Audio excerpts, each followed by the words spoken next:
आज की प्रेस वार्ता में आप सभी का भारतीय जनता पार्टी की ओर से मैं स्वागत करता हूं। सबसे पहले मैं हैदराबाद शहर की जनता का हृदय से धन्यवाद करना चाहता हूं, क्योंकि आज जिस प्रकार का स्वागत हैदराबाद के रोड पर मैंने देखा है,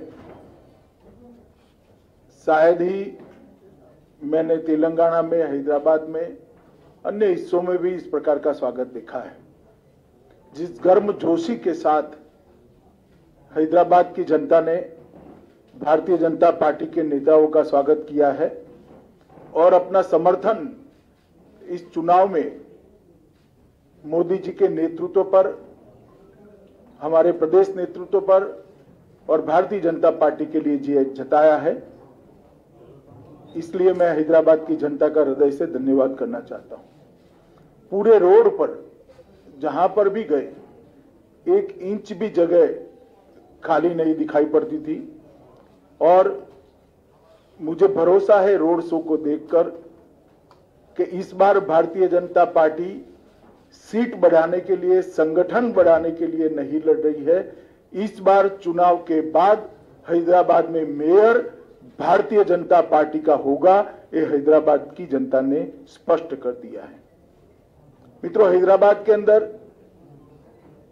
विश्व भर के आईटी हब बनने की सभी संभावनाएं पड़ी हुई है, मगर आईटी हब तब बनता है जब इसके अनुरूप इंफ्रास्ट्रक्चर यहां पर बने, और इंफ्रास्ट्रक्चर, शहर का इंफ्रास्ट्रक्चर, अर्बन इंफ्रास्ट्रक्चर बनाने का जिम्मा म्युनिसिपल कॉरपोरेशन का होता है।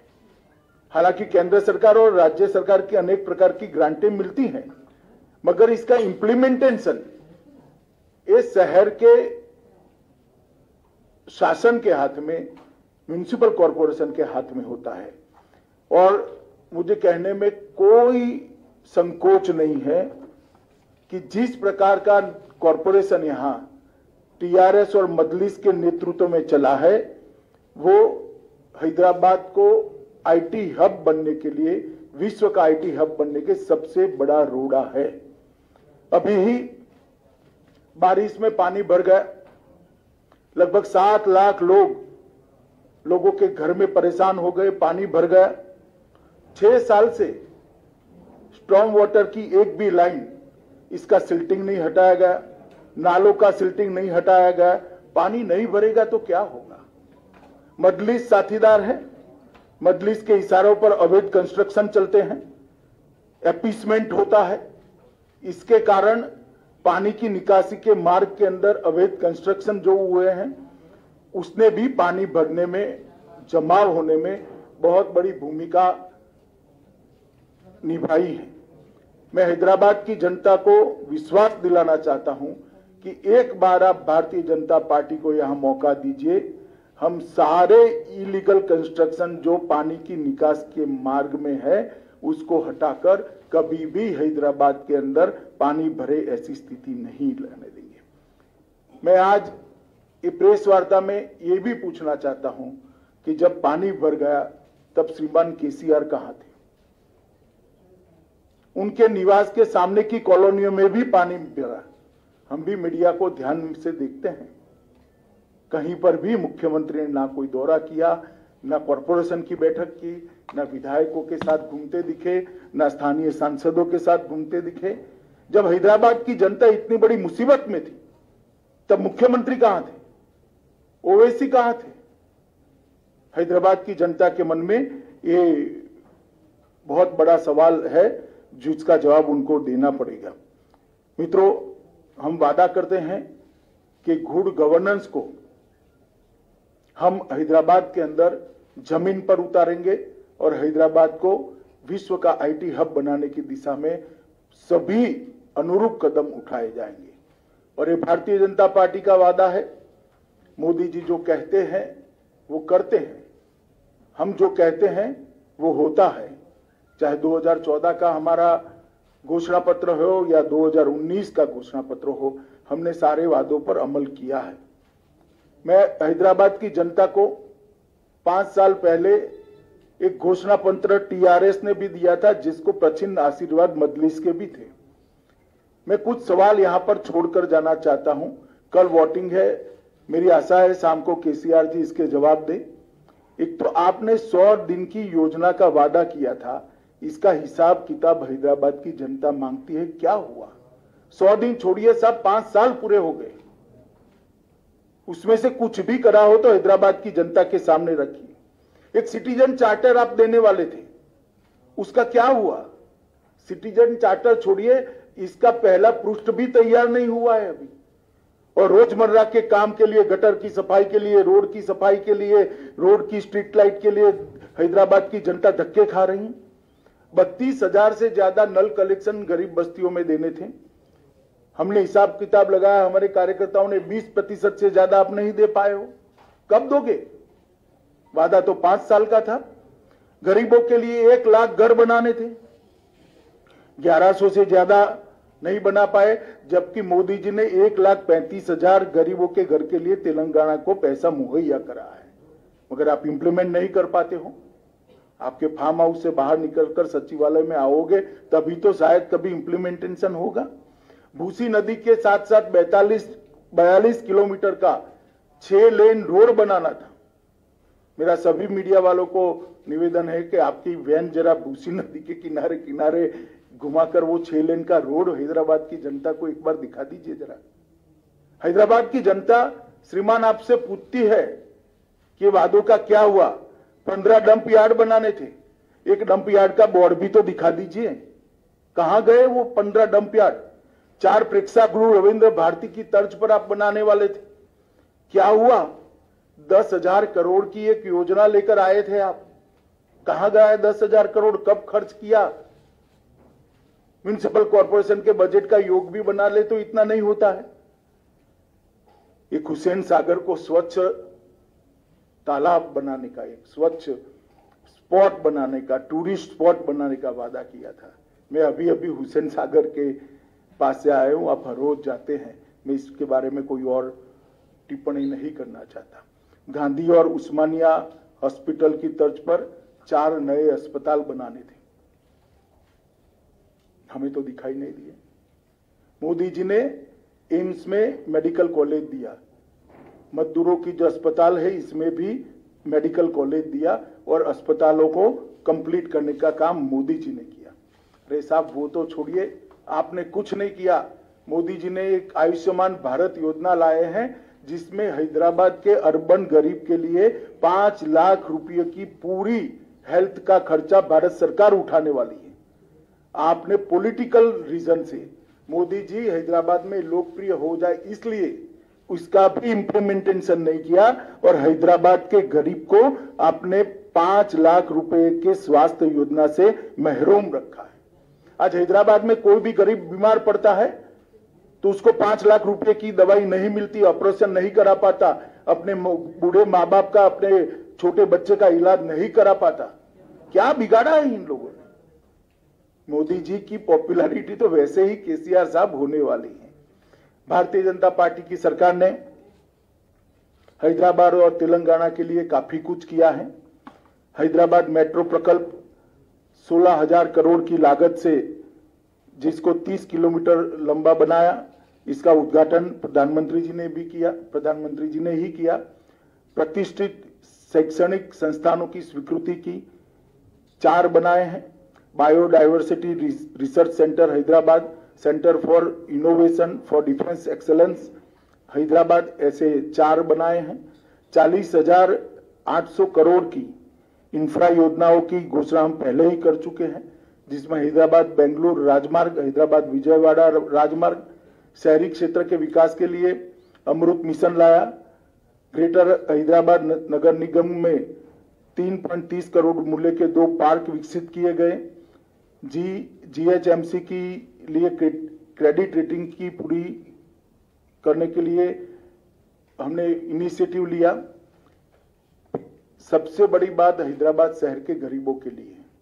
अभी अभी कोरोना काल के बाद Modi ji PM street vendor योजना लेकर आए।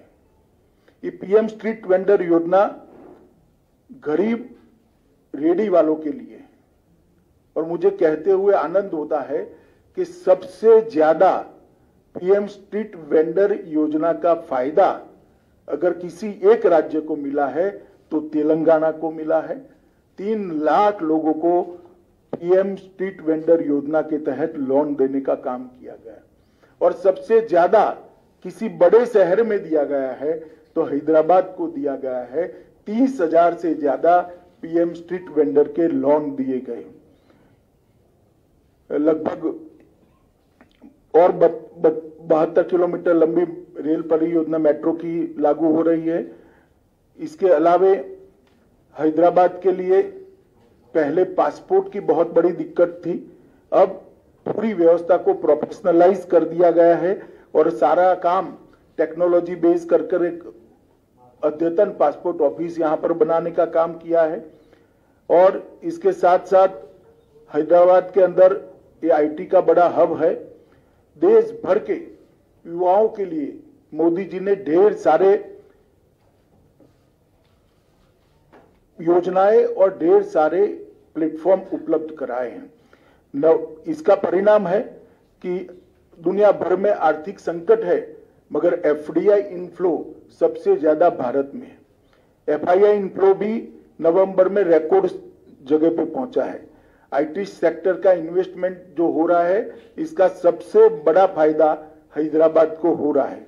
हमने देखा है कि हैदराबाद में भारत की योजना और प्रधानमंत्री जी के सबसे संपर्क से कई बड़ी बड़ी कंपनियां आकर्षित होकर यहां पर अपना इन्वेस्टमेंट किया है और मेक इन इंडिया की चमक भी हैदराबाद के अंदर बढ़ी है। मोदी जी ने एक बहुत बड़ा रिफॉर्म किया है।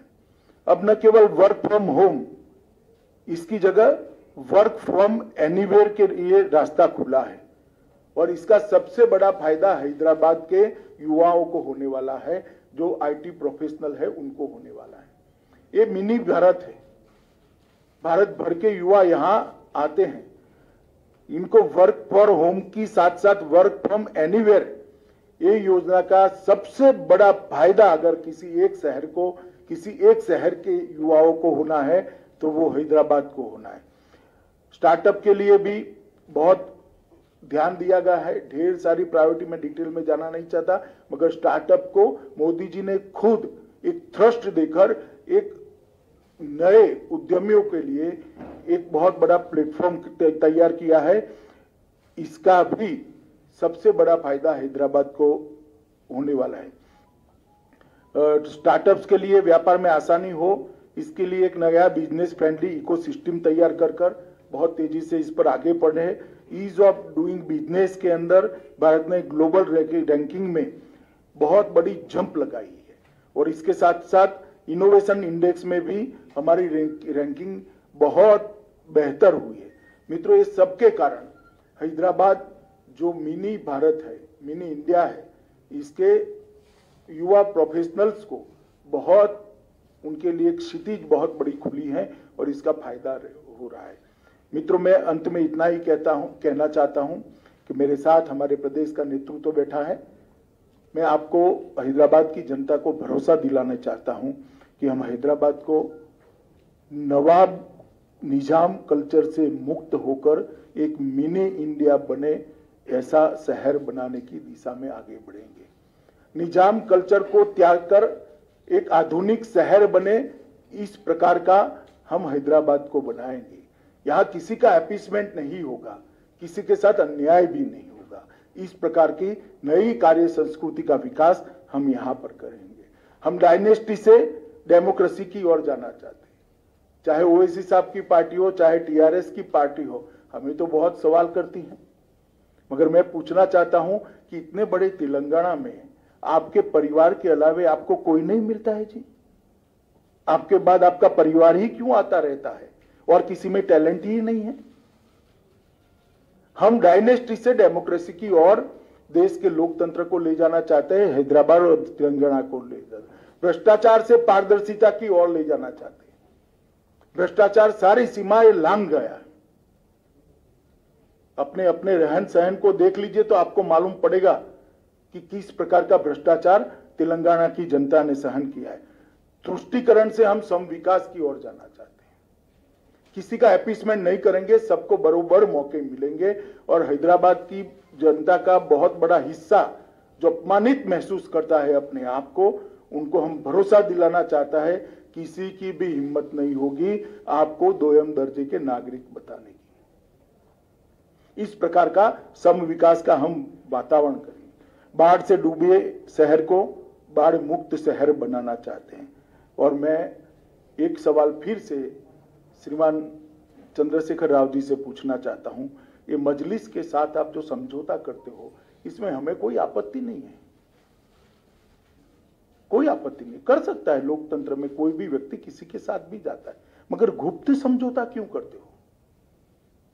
इतनी हिम्मत क्यों नहीं है कि मजलिस के साथ खुलेआम सीट शेयरिंग कर लड़े? एक कमरे के अंदर इलू इलू कर आप सीटें बांटते हो। सार्वजनिक रूप से हैदराबाद की जनता के सामने अभी भी प्रचार में 1 घंटा बाकी कह दीजिए कि हां हमारा मजलिस के साथ समझौता है।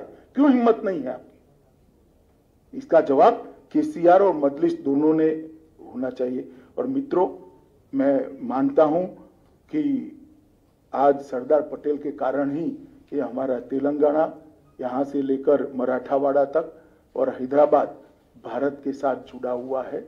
जिन्होंने उस वक्त पाकिस्तान में जाने की मुहिम चलाई थी, वो सभी संस्कृति से, ये निजाम संस्कृति से हम मुक्त कर एक विकसित शहर हैदराबाद को देना चाहते हैं। इसलिए मेरी हैदराबाद की जनता से करबद्ध निवेदन है कि एक मौका भारतीय जनता पार्टी को दीजिए।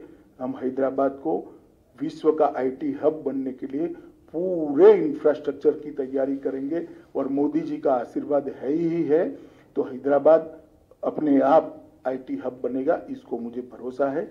मेरी बात समाप्त हुई। आप एक एक कर सवाल पूछ सकते हैं। यहां से कोई जो नाम बोलेंगे उसको करेंगे। जल्दबाजी मत करिए, सब सवालों के मैं जवाब दूंगा।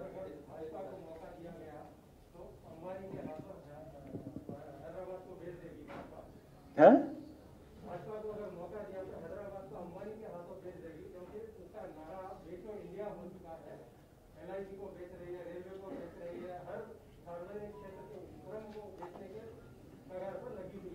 चलिए साहब, ये सबको इसका जवाब मालूम है।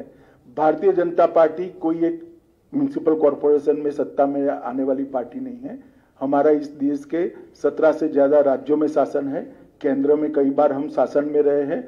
हमें देश की जनता जानती है और बार बार वोट भी देती है। जो ये आरोप लगाते हैं, उन्होंने आत्मचिंतन करना चाहिए कि उन्होंने क्या करा है। सर, ओवैसी ने कहा है कि अगर यहाँ पर इलीगल रोहिंग्या पाकिस्तानी या बांग्लादेशी रहते हैं तो होम मिनिस्टर अमित शाह क्या कर रहे हैं, कार्रवाई क्यों नहीं करते? भाई, मैं जब कार्रवाई करता हूं तब तो हाय तौबा करते हैं पार्लियामेंट में। देखा नहीं है आपने कितनी बड़ी आवाज में रोते हैं? और एक बार लिख कर मुझे दे दे, बांग्लादेशी और रोहिंग्या को निकालना है, बाद में मैं करता हूं। जरा लिख कर देने के लिए बोल दीजिए उनको। सिर्फ चुनाव में बात करने से नहीं होता है। जब निकालने के लिए पार्लियामेंट में बहस होती है, कौन इनका पक्ष लेता है? देश की जनता जानती है, सबने लाइव टेलीविजन पर देखा है। भारत का केसीआर सर ये कहते हैं, केसीआर चीफ मिनिस्टर ये कहते हैं कि सेंट्रल की तरफ से कोई फंड्स नहीं पहुंचे हैं स्टेट गवर्नमेंट को, जबकि जब बाढ़ आई है कहीं भी होने दो, कुछ सेंट्रल की तरफ से उनको कोई सपोर्ट नहीं मिला है। बहुत समय से केसीआर सचिवालय नहीं गई है, इसलिए इनको आंकड़े मालूम नहीं है। मैं बता देता हूं, 224.50 करोड़ फर्स्ट इंस्टॉलमेंट एसडीआरएफ का हमने दे दिया था और 3 नवंबर को 224.50 करोड़ टोटल सिर्फ हैदराबाद के लिए 500 करोड़ रुपया अप्रोक्सीमेटली हमने दिया है। जरा वो कल जांच कर ले और रेगुलरली सचिवालय में जाए तो ऐसी गड़बड़ नहीं होगी। भारत 2018 असेंबली इलेक्शन में आप तो सिर्फ एक सीट जीता, लेकिन उसके बाद सिचुएशन में इंप्रूवमेंट हो गया। पार्लियामेंट इलेक्शन में 17 में 4 सीट जीता, उसके बाद दुब्बा का बाई इलेक्शन भी जीता और जीएचएमसी में कंफर्टेबल पोजीशन। क्या बीजेपी हाईकमांड ये मानते हैं कि साउथ में कर्नाटक के बाद तेलंगाना पोटेंशियल स्टेट है सत्ता में आने के लिए? नहीं, बिल्कुल। हम भारतीय जनता पार्टी आज मुख्य विपक्ष की जगह ले चुकी है और अगले चुनाव में यहां पर भारतीय जनता पार्टी की सरकार निश्चित रूप से बनने वाली है। और इसके लिए हमारा तो कार्यकर्ताओं का योगदान है, जनता का सपोर्ट है, मगर केसीआर का भी बहुत सपोर्ट है। जिस प्रकार से वो सरकार चला रहे हैं तो वो यहाँ की जनता भारतीय जनता पार्टी की ओर तेजी से बढ़े। करप्शन एलिगेशंस आप लगा रहे हैं, लेकिन उसका कालेश्वरम या मिशन भगीरथ उसके ऊपर सेंट्रल एजेंसी से क्यों इन्वेस्टिगेशन नहीं कर पा रहे? चलिए, आपका सुझाव आ गया है। टीआरएस का आरोप है कि आप लोग जो बड़े नेता बीजेपी आ रहे हैं दिल्ली से, सिर्फ हैदराबाद के चुनाव को पोलराइज करने के लिए आ रहे हैं। देखिए भैया, मैंने आपके 25 मिनट बात करी, पोलराइजेशन की क्या बात करी? मैं तो कभी हिंदू मुस्लिम कुछ बोला ही नहीं, कोई बात नहीं करी। डरना नहीं चाहिए किसी से, चुनाव अपने दम पर लड़ना चाहिए, अपने कामों पर लड़ना चाहिए।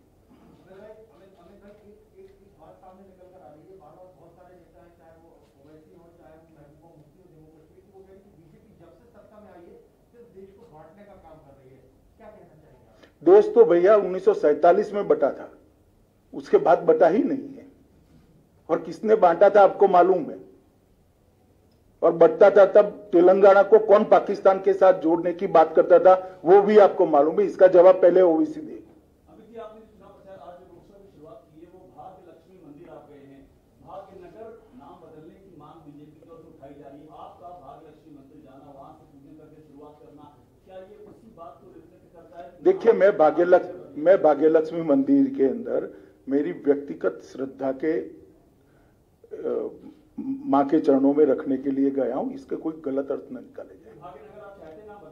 मैंने जो कहना था वो कह दिया ना भैया। मैं भाग्यलक्ष्मी मंदिर में मां के दर्शन करने के लिए गया था, इसके और कोई निहितार्थ निकालने की जरूरत नहीं। पिछले सालों में कभी हैदराबाद में ये नहीं देखा कि इतने बड़े नेता बीजेपी के म्युनिसिपल कॉर्पोरेशन इलेक्शन के लिए आए हैं, तो क्या ये कहना सही होगा? एमआईएम के नेता बिहार जा रहे हैं, 5 इलेक्शन वहां पर जीत चुके हैं, तो इसलिए इसी साल असदुद्दीन ओवैसी के गढ़ एमआईएम के गढ़ सारे नेता आ रहे हैं बीजेपी। देखिए, जहां तक भारतीय जनता पार्टी का सवाल है, कोई चुनाव को हम छोटा नहीं मानते हैं। कई चुनावों के अंदर हमारे राष्ट्रीय नेतृत्व ने म्युनिसिपल कॉर्पोरेशन के चुनाव में हिस्सा लिया है, और हमारे लिए जनता जहां मैंडेट देती है वहां हमारी आइडियोलॉजी का, हमारे डेवलपमेंट के एजेंडा का और मोदी जी के विजन का प्रचार करना ये हमारा अधिकार है। और हम हैदराबाद के चुनाव को छोटा नहीं मानते। जो लोग गली का चुनाव मानते हैं वो कम से कम गली साफ करना भूल गए हैं, इसलिए उनको थोड़ी प्रॉब्लम है। गली साफ कर दी होती तो इनको इतनी बड़ी प्रॉब्लम न होती। चलो, बहस नहीं कर सकते भैया। आपका जवाब आ गया भैया। अब अमित शाह जी, मधु भारत टुडे से है। आपको 2 सवाल है। एक सवाल एक ही पूछो आप। एक में 2 सवाल पूछूंगा। केसीआर ये बोल रहा है कि कल बात करते हुए दुबला केसीआर को मारने के लिए दिल्ली से इतने लोग, बड़े लोग आना चाह रहे। और एक दूसरा सवाल क्या है कि पुलिस वाले को बिहेवियर और फोन टैपिंग हो रहा है, उनके भी बोल रहे हैं यहाँ पर। वो 2 बातों को क्या? देखिए, ऐसे रिस्पॉन्सिबल आरोप मुख्यमंत्री की जगह पर बैठे हुए व्यक्ति ने नहीं दिखाने चाहिए। फोन टेपिंग का उनके पास कोई कॉन्क्रीट एविडेंस है तो मुझे शिकायत करनी चाहिए, हम तुरंत जांच करेंगे और सब पर कदम उठाएंगे। एक और इतने दुबले व्यक्ति को हम मारने नहीं आए। चुनाव के लिए इनकी सोच क्या है? एक दूसरे को मारना होता है क्या? क्यों मारेंगे भैया? हम आपको भगवान 100 साल का करे, हमें कोई आपत्ति नहीं। हम आपको मारने नहीं आए हैं, हम हैदराबाद की स्थिति सुधारने आए, क्योंकि आप घर के बाहर निकलते ही नहीं हो। सर, केसीआर ने ये भी कहा था कल उनके पब्लिक मीटिंग में कि कुछ जुडिशियल फोर्सेस हैदराबाद में आ रहे हैं, एंटर हो रहे हैं और हैवॉक क्रिएट। वो ओवैसी जी के लिए क्या है?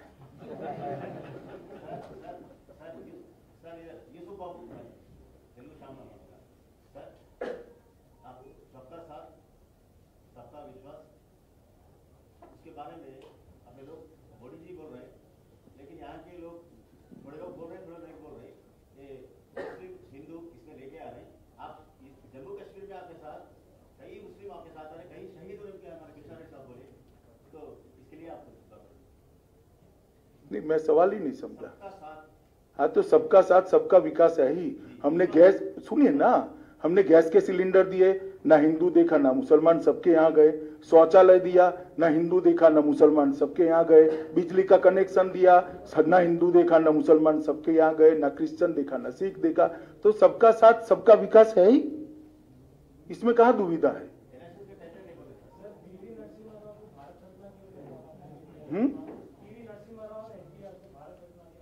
चलिए, ऐसे मामले यहाँ नहीं चर्चा होती हुई है। क्या आप हैदराबाद की जनता को यह आश्वासन दे सकते हैं कि अगर बीजेपी जीएचएमसी में आती है तो मोदी जी के तमाम स्कीम जो है वो इम्प्लीमेंट होंगे हैदराबाद के अंदर? 100% स्कीमें इंप्लीमेंट होगी और जो करप्शन बंद हो जाएगा, इससे म्युनिसिपल कॉर्पोरेशन का बजट भी काफी बढ़ जाएगा काम करने के लिए। अरे यार, बाकी लोग नेक्स्ट छोड़ो, बाकी लोगों को ऐसे नहीं होता, ऐसा नहीं होता।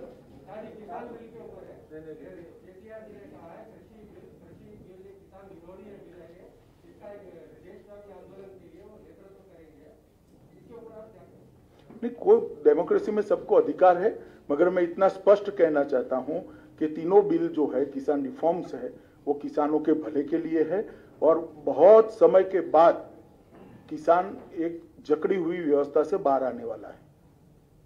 राजनीतिक विरोध जिनको करना है वो कर सकते हैं और केसीआर भी पूरे देश में घूमना है तो घूम ही सकते हैं। 19 में भी घूमे थे, अपने राज्य में स्थिति क्या हुई आपको मालूम ही है। मैंने ऐसा नहीं कहा, मैं केसीआर की बात कर रहा हूं। मैंने किसानों के प्रोटेस्ट को कभी पॉलिटिकल नहीं कहा, ना कहना चाहता हूं। आप आपके शब्द मेरे मुंह में मत डालिए। मैंने स्पेसिफिक पिन पॉइंटेड केसीआर के लिए सवाल था, मैंने केसीआर के लिए जवाब दिया। फनियर एक मिनट, फनियर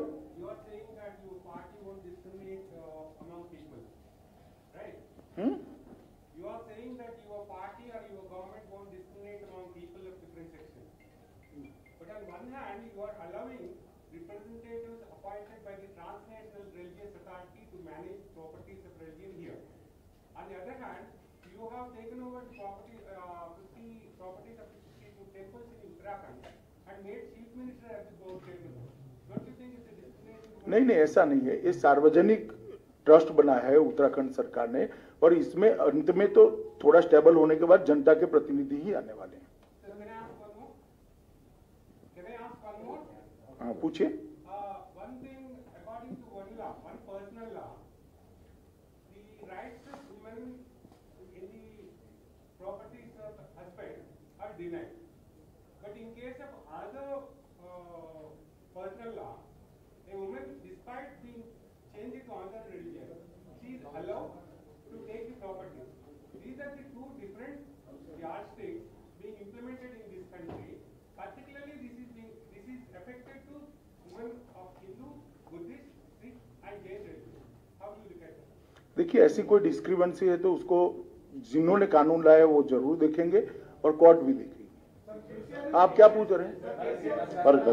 एक सेकंड भाई, एक सेकंड।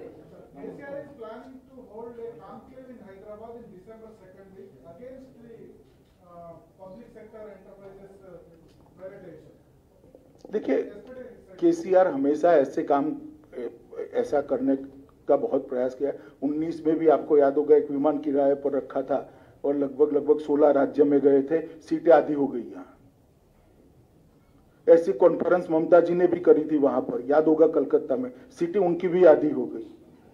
अब आधी बची है, इसका क्या होगा वो देखो आगे। चलिए, सबका धन्यवाद, बहुत बहुत धन्यवाद। तो आए थे मगर हम वो जवाब देने से कासिर रहे कि जब दिल्ली में फसाद हुआ था, एक वीडियो निकला था, 3 मुसलमान बच्चे रोड पर पड़े हुए थे, जिसमें से एक का नाम फैजान था। पुलिस वाले मार मार कर उनसे कह रहे थे जनगण मन पढ़ो, तो फैजान जो है तकलीफ में जनगण मन पढ़ रहा था।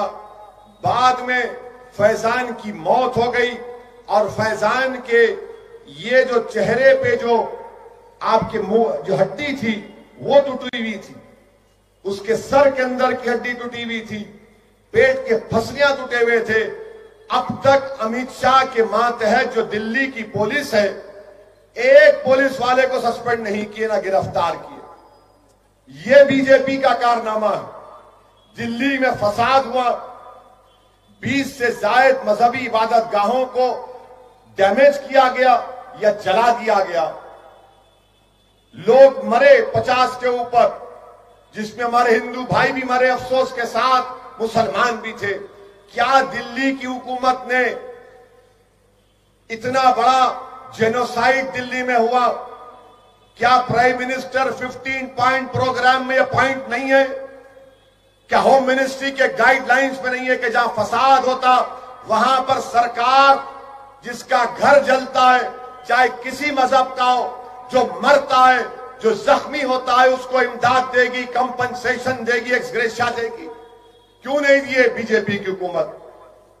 आज आकर आप हैदराबाद में हमको बता रहे हैं, हमको बोल रहे हैं दिल्ली भारत का दारुल हुकूमत, कैपिटल, वहां पर आपकी नाक के नीचे बदतरीन जेनोसाइड हुआ और आप आकर हैदराबाद में ये इनका कारनामा है। और बिहार में बीजेपी जीती नहीं, ये बड़ा मेहनत कर लिए, वहां भी बिहार में किए थे। बिहार में 2019 के पार्लियामेंट के चुनाव के बाद बीजेपी 222 असेंबली सीट जीती थी। 1.5 साल में 75 सीट पर आ गए। 1.5 साल में मित्रों 75 सीट पर आ गए असेंबली की आप। और आप समझ रहे नहीं मोदी बड़े पॉपुलर हैं। कोई पॉपुलर नहीं है। ये मीडिया आपको चढ़ा चढ़ा के, उनकी भी मजबूरी है बेचारों की, लाइव दिखाता आपको। वो दिखा दो, मीडिया दिखाए तो पब्लिक समझ गई मीडिया क्या है। अब पब्लिक के दिलों में मजलिस की मोहब्बत पैदा हो चुकी है। मैं सलाम करता हूं खास तौर से हमारी मां और बहनों को कि मेरे पास अल्फाज नहीं है, चाहे हमारी मां और बहनें सीमांचल की हो, कि सीमांचल की हमारी मां और बहनों ने मजलिस को वोट इसलिए दिया कि वो पुकार कर कह रही थी कि हैदराबाद से जो असदुद्दीन ओवैसी आया उसको सत्ता का शौक नहीं है, उसको इख्तिदार का शौक नहीं है, वो लड़ने वाला है, उसको वोट दे रहे हैं। और यहीं पर मैं जितने पैदल दौरे किया पिछले 10 दिन में, एक एक मुकामात पर जाने की कोशिश किया, मैं सलाम करता हूं हमारी मां और बहनों को कि जो मोहब्बत और जज्बे का उन्होंने इजहार किया। मेरे पास अल्फाज नहीं है। मैं किसी एक आलिम दीन के घर पर मिलने गया था तो पर्दे के पीछे उनके घर से आवाज आई कि असद मियां जाओ, हम तुम्हारे लिए, तुम्हारी पार्टी के लिए हर नमाज में दुआ करते हैं, हर नमाज में दुआ करते हैं, तहज्जुद में दुआ करते हैं, अल्लाह का जिक्र करके दुआ करते हैं, चाश की नमाज पढ़कर दुआ करते हैं। अब बताइए आप, जब इस तरह की दुआएं हो रही हैं, इंशाअल्लाह ताला अल्लाह की रहमत जरूर हमको कामयाब और कामरान करेगी। और हमारा मकसद हैदराबाद को तरक्की दिलाना है। हमारा मकसद हैदराबाद में जो इस तरह का सैलाब आया वो दोबारा ना आए, उसके लिए क्या इक़दाम करना है वो इक़दाम करना पड़ेगा। ट्रैफिक का मसला है, पीने के पानी की लाइन को और अच्छा करना है, रोड वाइडनिंग को और ज्यादा करना है, मेट्रो को लाना है। ये तमाम काम मजलिस ये काम करना चाहती है और बीजेपी सिर्फ नफरत की बात करती है। आईटी का ऐसा करेंगे, फुला करेंगे। अरे दिल्ली दारुल हुकूमत है, होम मिनिस्टर साहब, वहां पर आपने फसाद को नहीं रोक पाए। और जब फसाद हुआ तो किसकी गिरफ्तारी हो रही? अमित शाह साहब, उनकी गिरफ्तारी नहीं हो रही जिन्होंने कहा था कि देश के गद्दारों को गोली मारो सालों को। उनकी गिरफ्तारी नहीं हो रही जो ओपनली नारे लगा रहे थे। आज आप हैदराबाद को आकर हम आज से कहेंगे जब दिल्ली नहीं संभल रहा आपसे हैदराबाद क्या संभालेंगे आप? मेरे अजीज दोस्तों और बुजुर्गों, आपसे ही गुजारिश है कि जो जो तौहीन आमेज अल्फाज पुराने शहर के बारे में, हैदराबाद के बारे में बीजेपी के लोगों ने इस्तेमाल किए, मुझको जिना कहा गया। आप बताइए कि मजलिस एक सियासी जमात है। हम लोग सियासत में हिस्सा लेकर, जमहूरियत के दायरे में रहकर जमहूरी तरीके से हुकूक हासिल कर रहे हैं, तो जिना कहते हैं। इसका जवाब आपको भी देना है। 1 दिसंबर के दिन आप अपने पोलिंग बूथ को रवाना होकर अपना एक वोट पतंग के निशान पर मोहर लगाइए, अपनी पार्टी को कामयाब करिए। पर आज एक बार आप सोचिए, मैं सोचने के लिए आप सबसे विनती करता हूं। आज हम पूछ रहे हैं वोट, और हम मांग रहे हैं, और हम कह रहे हैं पिछले 5-6 साल में हमने कुछ काम किया। पानी का सहूलत थोड़ा बेहतर हुआ, बिजली 100% अच्छा हो गया, रोड भी बना रहे हैं। SRDP में अगर आज देखेंगे तो आप फ्लाईओवर बन रही हैं, अंडरपासेस बन रही हैं, और उसके अलावा सैनिटेशन में भी थोड़ा हमने काम किया। हां, काम बाकी है, मैं जानता हूं। नालास पे काम करना है, तालाबों पे काम करना है, ड्रेनेज और सीवरेज सिस्टम ठीक करना है। जैसे मैं यहां पे आया, हमारे MP साहब BB पाटिल साहब ने एक चिट्ठी दिया, बोले कि गोशा महल में आपको ये सब कुछ करना है। जरूर करेंगे। कब करेंगे, कैसे कर पाएंगे, आप सोचिए। मोदी साहब कहते हैं डबल इंजन ग्रोथ होना चाहिए। हाल ही में बिहार इलेक्शन हुआ था, चुनाव हुआ था, वहां पे गए हमारे प्रधानमंत्री जी और कह रहे थे वहां पे कि दिल्ली में जो सरकार है और बिहार में भी वही सरकार रहेगी, तब जाके डबल इंजन ग्रोथ होगी। मैं भी वही बात कह रहा हूं, जो राज्य में सरकार है और जो GHMC में सरकार है, अगर साथ चलेंगे तब ना विकास होगा, तब ना गोशा महल आगे बढ़ेगा। डबल इंजन ग्रोथ जो है GHMC में और राज्य में एक ही सरकार होगा, तभी आगे बढ़ेगा। और मोदी साहब ये भी कहते हैं आजकल वोकल फॉर लोकल, मैं इज्जत करता हूं उनकी, वोकल फॉर लोकल बोलते हैं। मैं आप तमाम भाइयों से बहनों से पूछना चाहता हूं, आज तेलंगाना में और हैदराबाद में पक्का लोकल कौन है? पक्का लोकल पार्टी किसकी है? पक्का लोकल कौन है? जरा जोर से बोलो। हैदराबाद लो पक्का लोकल एवरो, तेलंगाना लो पक्का लोकल पार्टी एवरो। मैं भी वही बोल रहा हूं। फिर ये जंग जो है, लड़ाई जो है, गली बॉयज और दिल्ली बॉयज के बीच में है। आपको गली बॉयज चाहिए तो हमारे कैंडिडेट TRS के जितने भी कैंडिडेट है, पूजा, आनंद, परमेश्वरी, ममता और मुकेश को जिता लो। अगर दिल्ली बॉयज चाहिए, दिल्ली बॉयज को वोट देने में एक तकलीफ है, काम पड़ेगा। अगर गोशा महल के गली में दिल्ली थोड़ी जा पाएंगे, दिल्ली थोड़ी जाके काम मांगेंगे, यहां पे रहेंगे, सरकार यहां पे है, हम सब यहीं पे है, आपके एकदम करीब हमारे मिनिस्टर लोग रहेंगे तो काम होगा, काम आगे बढ़ेगा। आज कुछ लोग आ रहे हैं दिल्ली से, आज अमित जी आए हैं, अमित शाह जी, कल परसों नड्डा साहब आए थे, उससे पहले जावड़ेकर साहब आए थे, उससे पहले स्मृति ईरानी मैडम थी, 10-12 लोग आ गए। పెద్దలు ఎప్పుడు చెప్తారు, సింహం ఎప్పుడు సింగిల్ గానే వస్తది। కేసీఆర్ ఒక్కడే 10-12-15 మంది వస్తున్నారు ఢిల్లీకి వెళ్ళి, ఆడికెళ్ళి, ఇడికెళ్ళి। నేను ఒక్కటే అడుగుతున్నా ఇక్కడున్న మా అన్నదమ్ములను, మొన్న హైదరాబాద్ లో వర్షాలు వరదలు వచ్చినప్పుడు ఈ పెద్ద మనుషులు ఒక్కళ్ళని కనబడ్డారా మీకు? ఒక్కలంటే ఒక్కరు। ఢిల్లీ వాళ్ళందరూ ఎవరన్నా మంత్రులు, కేంద్ర మంత్రులు, ప్రధాన మంత్రులు ఎవరున్నారు? మళ్ళా అక్కడికి గిదే TRS వాళ్ళు, గిదే కార్పొరేటర్లు, గిదే మంత్రులు, గిదే ఎమ్మెల్యేలు మేమున్నాం తప్ప వాళ్ళెవరు లేరు। ఆలోచించండి, కష్టంలో ఉన్నది మేము। కరోనాలో హైదరాబాద్ తల్లడిల్లుతుంటే కంటైన్మెంట్ జోన్లు పెడితే కంటైన్మెంట్ జోన్లు తిరిగింది TRS నాయకులు। జోన్లు తిరగడమే కాదు, ఒక్కొక్కరికి 1500 రూపాయలు ఇచ్చి లాక్డౌన్ లో బియ్యం ఇచ్చి ఆదుకున్నది కేసీఆర్ గారి ప్రభుత్వం। మొన్నటికి మొన్న వర్షం వస్తే 10,000 రూపాయల చొప్పున 6,64,000 మందికి 664 కోట్ల రూపాయలు ఇచ్చింది కేసీఆర్ గారి ప్రభుత్వం। కొంతమంది అక్క చెల్లెలు ఎవరికైతే రాలేదో వాళ్ళకి నిన్ననే కేసీఆర్ గారు చెప్పినారు, డిసెంబర్ 7 తారీఖు నుంచి మళ్ళీ చాలు చేస్తాం, మీకు కూడా తప్పకుండా మిగిలిపోయిన వాళ్ళకు కూడా ఇచ్చే బాధ్యత మాది। ఈ ఢిల్లీకి వెళ్ళి వచ్చేటోళ్ళు, दिल्ली से जो लोग आ रहे हैं, दिल्ली से जो लोग हमारे बड़े बड़े वरिष्ठ नेता जो आ रहे हैं, हम उनका स्वागत करते हैं। हैदराबाद में स्वागत आपका। हमारी ईरानी चाय बहुत फेमस है, बिल्कुल पीना। अगर आप नॉनवेज खाते हो तो हैदराबाद बिरयानी भी बहुत शानदार है, बहुत खूब है, जरूर खाना। बट ये मत पूछना कि वोट दो। मैं इसलिए कह रहा हूं, मैं इसलिए कह रहा हूं कि आपको वोट मांगने का हक नहीं है। मैं ऐसे ही नहीं कह रहा हूं। आप एक मिनट सोचिए, जो लोग हैदराबाद में जब बाढ़ आया था, जो लोग हैदराबाद गली में जब आप लोग तकलीफ में थे, तब नहीं दिखते हैं, आज आके वोट मांगते हैं। ये कहां की रीत है? हमने लिखा था, यहां के राज्य सरकार ने, यहां से हमारे मुख्यमंत्री जी ने उनको एक चिट्ठी लिखी, मोदी साहब को लिखा उन्होंने और रिक्वेस्ट किया कि मोदी जी, हैदराबाद में आज बाढ़ आ गया, तकलीफ है, तो आप मदद कीजिए, हमारी इंटरिम रिलीफ दीजिए, 1300 करोड़ रुपया, 1350 करोड़ रुपया दीजिए। हमने चिट्ठी लिखा, 9 हफ्ते हो गए लिख के भी आज तक कोई जवाब नहीं।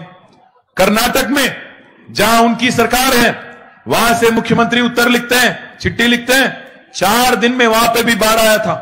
4 दिन में बैंगलोर के लिए 670 करोड़ रुपया दिया जाता है।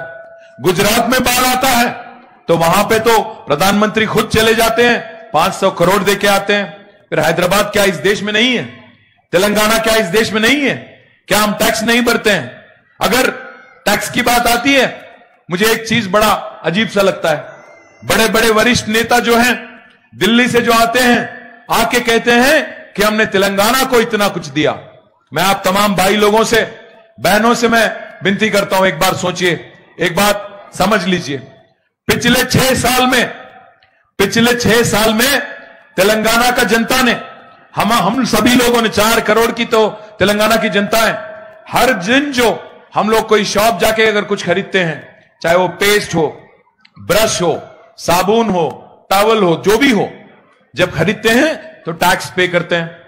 पिछले 6 साल में तेलंगाना का जनता ने केंद्र सरकार को 2,72,000 करोड़ रुपया टैक्स के रूप में दिया। పోయిన 6 ఏళ్లలో కేంద్ర ప్రభుత్వానికి తెలంగాణ ప్రజలుగా మనందరం సబ్బు, ఉప్పు, పప్పు, బ్రష్, పేస్ట్ కొనుక్కున్నప్పుడు ట్యాక్స్లు ఏవైతే కట్టినామో 2,72,000 కోట్ల రూపాయలు ట్యాక్స్ల రూపంలో కట్టినాం। మనకెంత వాపస్ వచ్చింది తెలుసా? कितना वापस हमें मिला पता है आपको? हर राज्य सरकार को केंद्र की तरफ से कॉन्स्टिट्यूशनली पैसा देना होता है, कॉन्स्टिट्यूशन के हिसाब से। हम लोग दिए 2,72,000 करोड़, वापस केंद्र सरकार ने तेलंगाना को दिया 1,40,000 करोड़। మనం 2,72,000 కోట్లు పన్నుల రూపంలో వాళ్ళకి గడితే వాళ్ళు వాపస్ మనకు గట్టింది ఇచ్చింది 1,40,000 కోట్లు। मतलब 1 रुपया जब हम ऊपर दिल्ली देते हैं टैक्स के रूप में, वापिस आता है 8 आना। 1 रुपया हम देते हैं, 8 आना वापिस आता है। तो आप बोलो कौन किसको बाकी है? ఎవరికి బాకీ ఉన్నారు? రూపాయి ఇచ్చి 8 आना इनका किस्ते మళ్ళీ మీదికెళ్ళి ఇక్కడికి వచ్చి रुबाबु చేస్తే हमने ये दिया वो दिया। हम समझते हैं देश को चलाना है, हम समझते हैं देश में और भी पिछड़े इलाके हैं, हम समझते हैं वहां पे भी तरक्की होना चाहिए, हम समझते हैं। उसमें अगर तेलंगाना का भागीदारी होगा तो हम जरूर उससे फख्र महसूस करेंगे, गर्व महसूस करेंगे, क्योंकि तेलंगाना जो है एक प्रोग्रेसिव राज्य है। केसीआर साहब की लीडरशिप में जरूर हम चाहते हैं कि इस देश के सारे पिछड़े इलाके भी विकास की तरफ आगे बढ़े। पर आप जब आते हो और ऐसे बात करते हो जैसे कि हम लेने वाले हैं और आप देने वाले हैं, अमित जी, इस बात से बहुत तकलीफ होती है। मैं आपसे साफ साफ कहना चाहता हूं, अगर लेन देन की बात आती है तो आज अगर कोई किसी को दे रहा है तो तेलंगाना जनता आपको दे रही है, आप हमें कुछ नहीं दे रहे हैं। 1,30,000 करोड़ रुपया पिछले 6 साल में हमने आपको दिया और आप यहां आके कहते हो हमने सब कुछ कर दिया। मैं आप तमाम भाई लोगों से, आप सभी से मैं विनती करता हूं, सोचिए एक बार, आज वोट मांगने वाले पिछले 6 साल में कुछ दिया उन्होंने? मैं आज 100 चीज बता सकता हूं, 100 పనులు చెప్తా నేను। ఏం చేసింది నీ ప్రభుత్వం, కేసీఆర్ ప్రభుత్వం किया क्या आपने అని మీరు అడిగితే मैं 100 चीज दिखा सकता हूं। मैं हमारे भाजपा के मित्रों से, बीजेपी के मित्रों से पूछता हूं, एक ऐसा चीज दिखाओ, एक ऐसा चीज दिखाओ गोशा महल में जो आपने किया हो, एक ऐसा चीज दिखाओ, एक भी चीज दिखाओ को केंद्र सरकार के पैसे से यहां पे काम हुआ हो। इदी जप्पर जोर से अगर पूछेंगे, इस बीच में 2-4 कार्टून आ गए बीजेपी में, स्टेट लीडर में, स्टेट बीजेपी में 2-4 कार्टून आ गए। एक आदमी है वो आके आजकल स्पीच दे रहा है इधर उधर। మీరు చూసింటారు ఈ మధ్యన తెలంగాణ బీజేపీలో కొన్ని కొత్త కార్టూన్లు వచ్చినాయి। ఒక ఆయన ఏమంటున్నాడు, ఇల్లు పోతే ఇల్లు ఫ్రీ, బండి పోతే బండి ఫ్రీ, కారు పోతే కారు ఫ్రీ, మనిషి పోతే మనిషి ఫ్రీ। ఇవే ఆ మాటలు? ఏమడుగుతురా నేను? మళ్ళీ ఆయన ప్రెస్ ఆయన ఒక ఆయన పట్టుకున్నాడు, ఏమాయ మరి బండి పోతే బండి ఫ్రీ అయినా ఎట్లిస్తావు అన్నాడు। ఇన్సూరెన్స్ ఉంది కదా అంటున్నాడు। ఇన్సూరెన్స్ నువ్వు ఇచ్చేదేందా నాకు అర్థం కాదు। ఇన్సూరెన్స్ ఏజెంట్ వా లేకపోతే పార్టీ ప్రెసిడెంట్ వా నువ్వు? నాకు అర్థం కాక అడుగుతా, ఏం మాట్లాడుతున్నారు వాళ్ళు? ఇంకేం మాట్లాడతారు? మీదికెళ్ళి రాంగ్ రూట్ లో వండి మీరు నలుగురు నడుపురి బండి మీద చాలాన్లు మేం కడతాం, చాలాన్లు కడతావు, చాలాన్లు కట్టనికున్నదా జిహెచ్ఎంసీ? మరి నీ అహ్మదాబాద్ లో కడుతున్నావా, నీ బెంగళూరులో కడుతున్నావా, నువ్వు ఇంకో కాడ రాజ్యంలో నువ్వు అక్కడ కడుతున్నావా, అక్కడ ఎక్కడ కట్టరట, ఇక్కడనే కడతారట.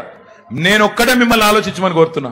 ఈరోజు తెలంగాణలో పేదవాడికి సాయం చేసింది కేసీఆర్ ప్రభుత్వం, పేదవాడికి అండగా ఉన్నది కేసీఆర్ ప్రభుత్వం. వాళ్ళు చాలా మాటలు చెప్తున్నారు, చాలా మాటలు చెప్పి మిమ్మల్ని నోట్లు అడుగుతా ఉన్నారు. ఆలోచించండి. 2014 में मोदी साहब ने कहा था, अब मैं बार बार मोदी साहब का जिक्र इसीलिए कर रहा हूं क्योंकि वो लोग आज इस लोकल बॉडी इलेक्शन को इंटरनेशनल इलेक्शन बना दिए. वो लोग जिक्र करते हैं अकबर बिन लादेन की, तो मैं कम से कम नेशनल लीडर का तो नाम ले लूं, मैं कम से कम उनके बारे में तो बोलूं. आप एक बार सोचिए 2014 में क्या कहा हमारे प्रधानमंत्री जी ने, हमारे देश के सारे भाई बहन आप सभी लोग जन धन खाता खोलो, मैं धन 15 लाख देता हूं. बोले कोई बोले कि नहीं बोले? क्या बोले? आप भी सुने, मैं भी सुना. एक बात का एक काम करो भाई, यहां पे जितने लोगों को 15 लाख नहीं मिला वो जरा हाथ उठाओ. आपने, आपको मिला क्या बहन हमारे? आपको भाई मिला क्या 15 लाख? आपको 15 लाख मिला? आपको क्या मोदी के रिश्तेदार हो क्या? जरा जोर से उठाओ हाथ. जिसको भी 15 लाख मिला वो मोदी को वोट दे, नहीं मिला तो हमें वोट दे दीजिए. कोई पत्रकार जाके पकड़ लिया अमित जी को, बोले अमित जी आप तो बोले 15 लाख देंगे, तो फिर हम तो खोल लिए जनधन अकाउंट, पैसा नहीं आ रहा है. पता है क्या बोलते हैं अमित जी? अरे भाई वो तो जुमला था, जुमला. फिर हाल ही में फिर बोले 20 लाख करोड़ का पैकेज दे रहा हूं मैं, स्टिमुलस पैकेज. कोरोना की वजह से बहुत नुकसान हो गया इस देश में, तो 20 लाख करोड़ का पैकेज. 20 लाख करोड़ में कितने जीरो है मैं तो नहीं जानता. मैं नंदू भाई को फोन करा, बोला नंदू भाई बोलो कितने जीरो रहेंगे उसमें. नंदू बोले अन्ना मेरे को भी नहीं मालूम. मैं बोला ठीक है एक काम करो, एक बार प्रेम सिंह राठौड़ साहब से पूछ लो, बड़े आदमी है. आपके जो 20 लाख करोड़ डिवाइडेड बाय 132 करोड़ हिंदुस्तानी, तो एक एक हिंदुस्तानी को कितना पैसा मिलना चाहिए पूछो बोला मैं. अब राठौड़ साहब जो है वरिष्ठ आदमी है, सीनियर आदमी है, जानते हैं पूरा. तो मेरे को फोन करके बोले एक एक आदमी को 15,384 रुपीस मिलना है. अगर 20 लाख करोड़ हम सब में बांटे, मिला किसी को यहां पे? एक और जुमला. और फिर इस बीच में बोल रहे हैं बीजेपी वाले, जो लोग जब राज्य सरकार केसीआर साहब 10,000 दे रहे थे हमारे गरीब भाइयों को और बहनों को, जो लोग टांग अड़ा दिए, वही लोग आ जाके बोलते हैं कि 25,000 देंगे. मैं सीधी बात पूछना चाहता हूं. 10,000 ఇయ్యనోడు 10,000 ఇస్తుంటే ఆపినోడు 25,000 ఇస్తాడా? ఇస్తాడా అంటున్నా? ఇస్తాడా? అమ్మకు అన్నం పెట్టనోడు చిన్నమ్మకు బిర్యానీ పెడతాడా? పెట్టాడు కదా. Simple common sense. మరి ఇలా వాళ్ళు చెప్తున్నారు ఇస్తారట 25,000. అరే ఓట్ డాల్దో మేము దిక్లేతాం బాద్. బండి పోతే బండి ఫ్రీ అంటారు, చలాన్లు కట్టద్దు అంటారు, గెలిపిస్తే 25,000 అంటారు. అన్ని బోగస్ ముచ్చట్లు. 15 లక్షలు అన్నారు, 2 కోట్ల ఉద్యోగాలు అన్నారు, 20 లక్షల కోట్ల ప్యాకేజ్ అన్నారు. ఏముండదు. వాళ్ళకి తెలిసింది ఒకటి, ఏదన్నా చేసి హిందూ ముస్లిం ఫీలింగ్ తేవాలే, 4 ఓట్లు చంపుకోవాలి కదా, ఒకటే ఎరిక, ఇంకేం తెలియదు.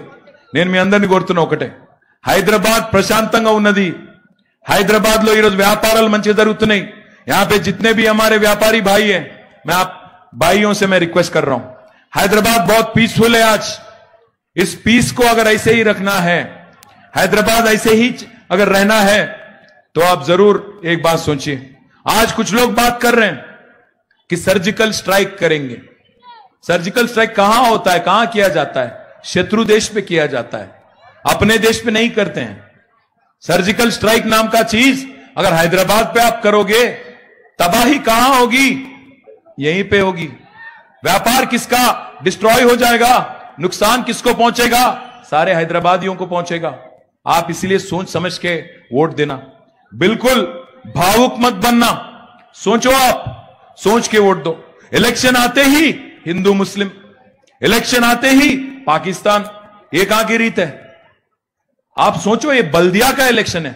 मुझे तो लग रहा है जिस कदर हमारे बड़े बड़े वरिष्ठ नेता दिल्ली से आप पधार रहे हैं, बहुत बड़े बड़े नेता हैं, मुझे तो लग रहा है कल परसों डोनाल्ड ट्रंप भी आ जाएंगे फिर। अभी वो भी खाली बैठे हैं, क्या करें, खाली है उन्होंने भी, कुछ काम नहीं है, उनको भी बुला लेंगे शायद।